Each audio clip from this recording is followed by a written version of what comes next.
Vous faites bien d'écouter la voix de l'Église. L'évêque de Bafoussam nous parle. Le message de Noël 2023 de Monseigneur Paul Lonsekene. Aux prêtres, aux personnes consacrées et à tous les fidèles du Christ de Bafoussam, aux personnes de bonne volonté. Celui qui me suit ne marchera pas dans les ténèbres, dit Jésus, il aura la lumière de la vie. Jean chapitre 8, verset 12. Chères sœurs et chers frères en Christ, il est né le divin enfant. Je bénis son Père et notre Père, qui nous permet, à vous, son peuple qui est à Bafoussam, et à moi, votre évêque, de vivre une nouvelle fois la célébration de la lumière qui luit dans les ténèbres. Jean chapitre 1er, verset 5. Oui, nous célébrons la fête de Noël 2023 et nous entrerons bientôt, avec la grâce de Dieu, dans une nouvelle année. Alors je me permets de dire à tous et à chacun, joyeux Noël et heureuse année 2024. Depuis un certain nombre d'années, un faisceau inimaginable de maux s'est abattu sur notre pays et y sévit jusqu'aujourd'hui. Comme y ayant fait durablement son lit, tellement il devient banal de les évoquer. Ils ont pour nom violence, homicide sous toutes les formes, viol, enlèvement, guerre civile, terrorisme, paroles haineuses, tribalisme, corruption, vol, déviance de toutes sortes, cherté de vie, paupérisation croissante de la population. Ces mots avaient déjà été évoqués dans les différents messages que je vous ai adressés depuis ma prise de possession canonique du diocèse de Bafoussam, à savoir mon homélie pour le pèlerinage diocésain pour la paix de 2022, mon message de Noël de 2022, le message pour le pèlerinage diocésain pour la paix de 2023. Si j'y reviens encore aujourd'hui, sœurs et frères, en ce temps de Noël 2023, c'est parce que la situation de notre pays et celle du monde ne semble pas s'éclaircir, mais paraît visiblement s'aggraver ou s'enliser. En effet, d'après un rapport rendu public le 26 septembre 2023 par les services du MINAD, entre les mois d'août et de septembre 2023, le Cameroun a connu un nombre impressionnant d'agressions, de viols, de détournements d'itinéraires et de cas d'accidents graves. Pareillement, lors des travaux du comité de coordination administrative de la région de l'Ouest pour le compte du second trimestre 2023 tenu à Baham, la publication des chiffres de cas d'attaque, de coupeurs de route, de découvertes de corps, de vindictes populaires, de mouvements d'humeur, de trafic d'ossements humains, de profanation de tombes, d'incendies, de braquages, d'agressions, de cambriolage, d'assassinats, de vol à main armée, d'accidents de la circulation et du nombre de morts, de blessés et de dégâts matériels qui en ont suivi avaient de quoi faire froid dans le dos.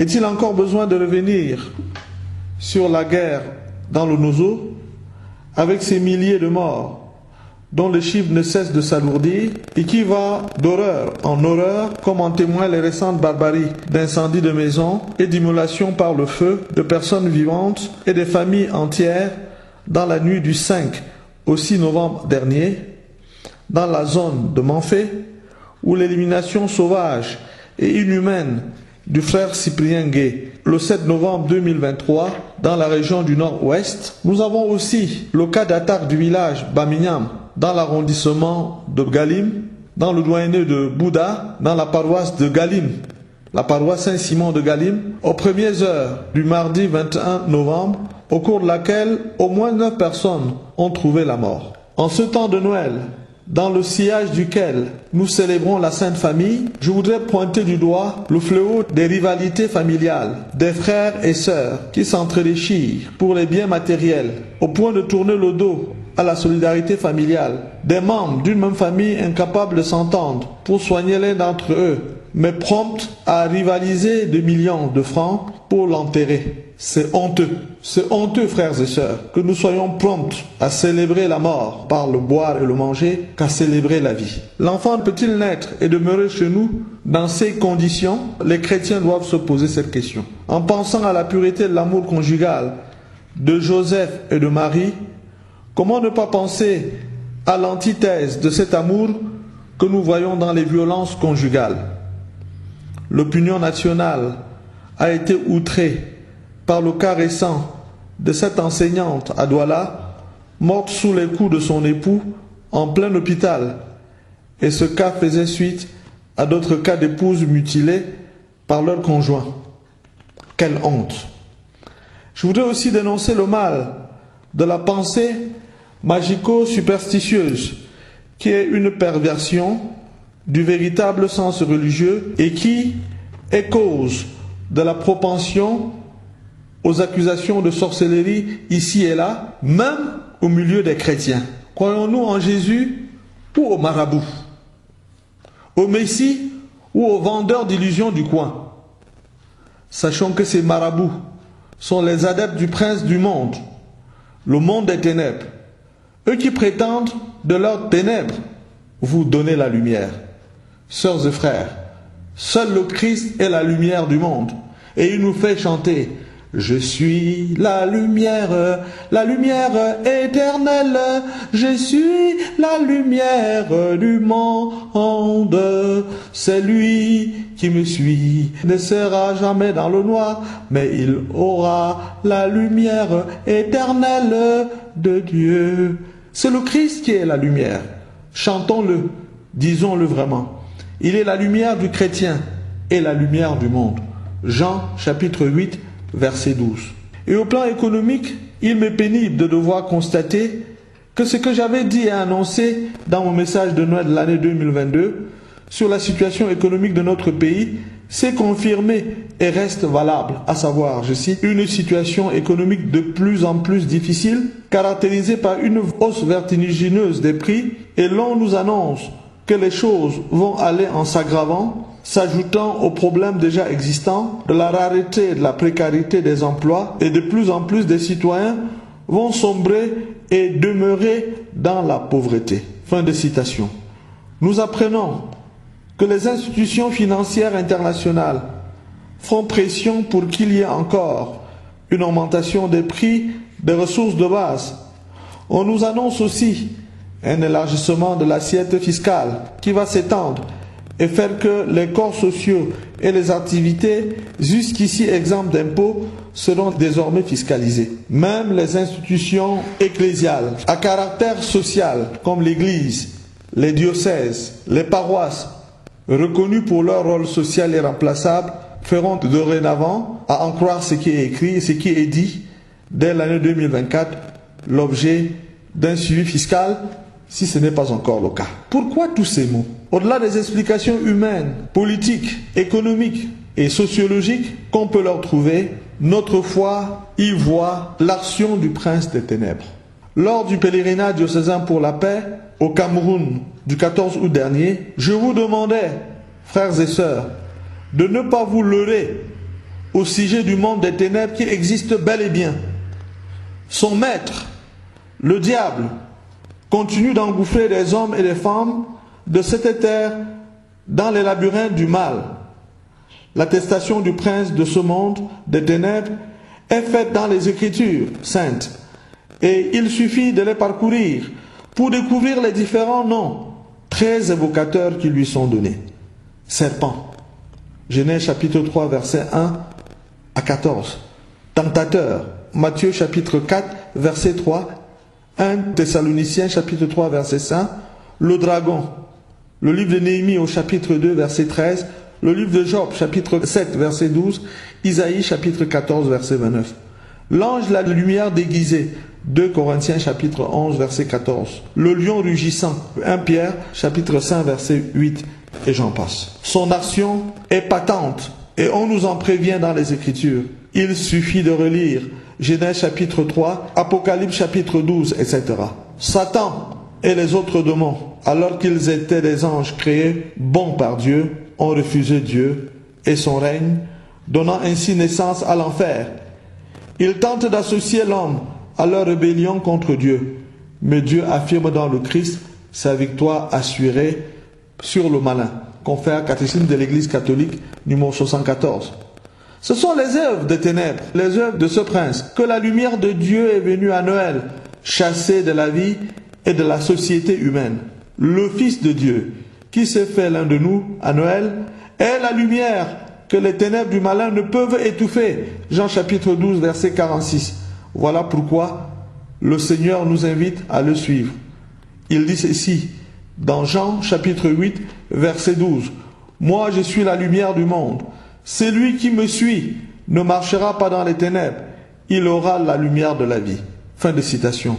Dès lors, sœurs et frères, si Noël est la fête du surgissement de la lumière de Dieu dans le monde, tous les baptisés doivent être le resplendissement de cette lumière au milieu des ténèbres qui submergent la société. Ils ont pour mission d'apporter la lumière du Christ dans ces situations dramatiques qui perdurent. Et apporter la lumière du Christ, c'est incarner les valeurs évangéliques au cœur des ténèbres du mal pour les dissiper. Frères et sœurs, nous sommes chrétiens. Soyons vraiment chrétiens, partout chrétiens et toujours chrétiens. Un point, c'est tout. Quand les hommes essaient d'être comme Jésus, ils deviennent ainsi la lumière du monde, en reflétant sa lumière. Oui, sœurs et frères, soyons le reflet de la lumière de Dieu. Mais comment pouvons-nous aider les autres à voir la lumière qu'offre le Christ? Matthieu chapitre 5, verset 16. Matthieu chapitre 28, verset 28 à 20. Je vous invite à 5 attitudes à promouvoir. 1. Être proche de son prochain.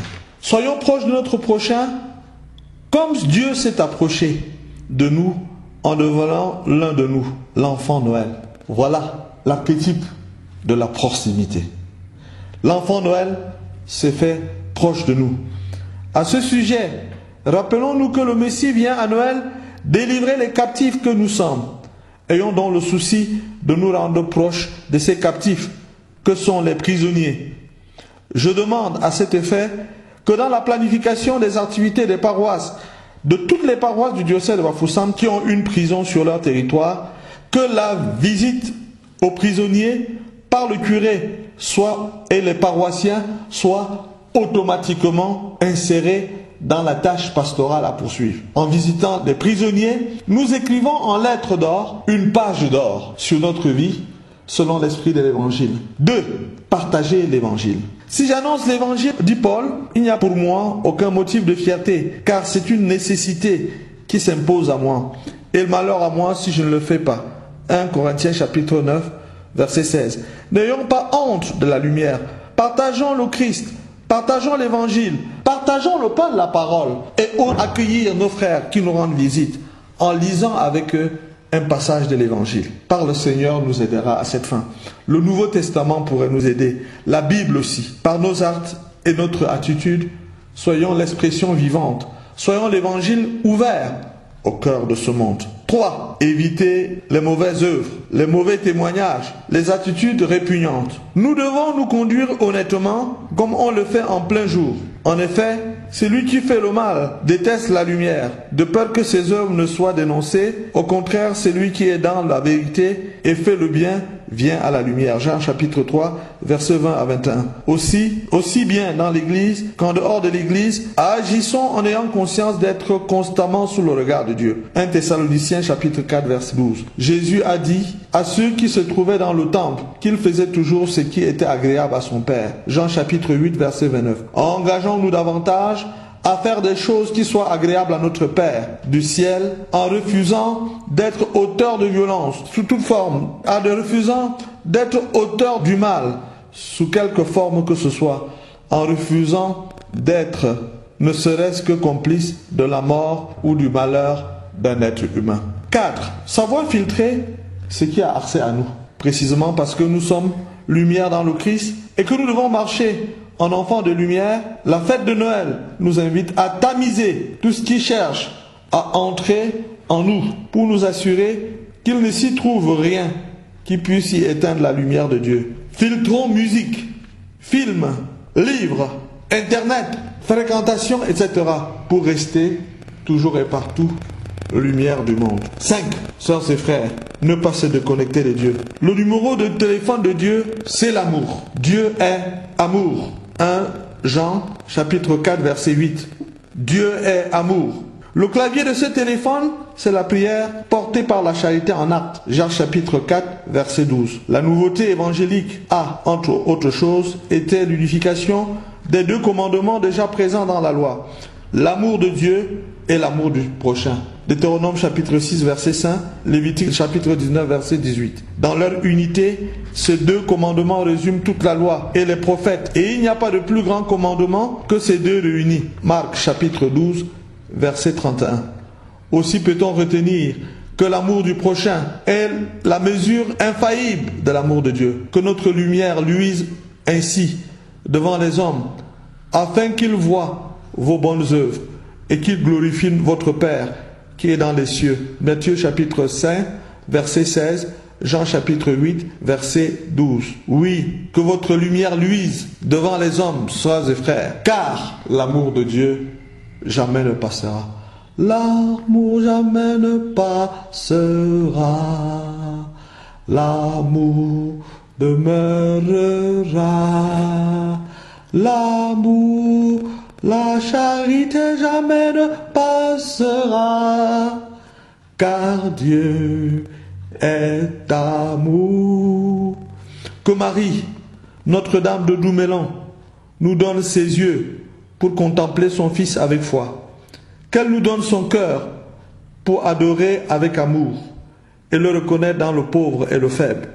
Ainsi nous témoignerons de Jésus notre Sauveur, celui seul qui peut nous affranchir de toutes sortes de servitudes. Avec ma bénédiction apostolique, je vous souhaite de grand cœur joyeux Noël et bonne année 2024. Et que le Seigneur vous bénisse. Amen.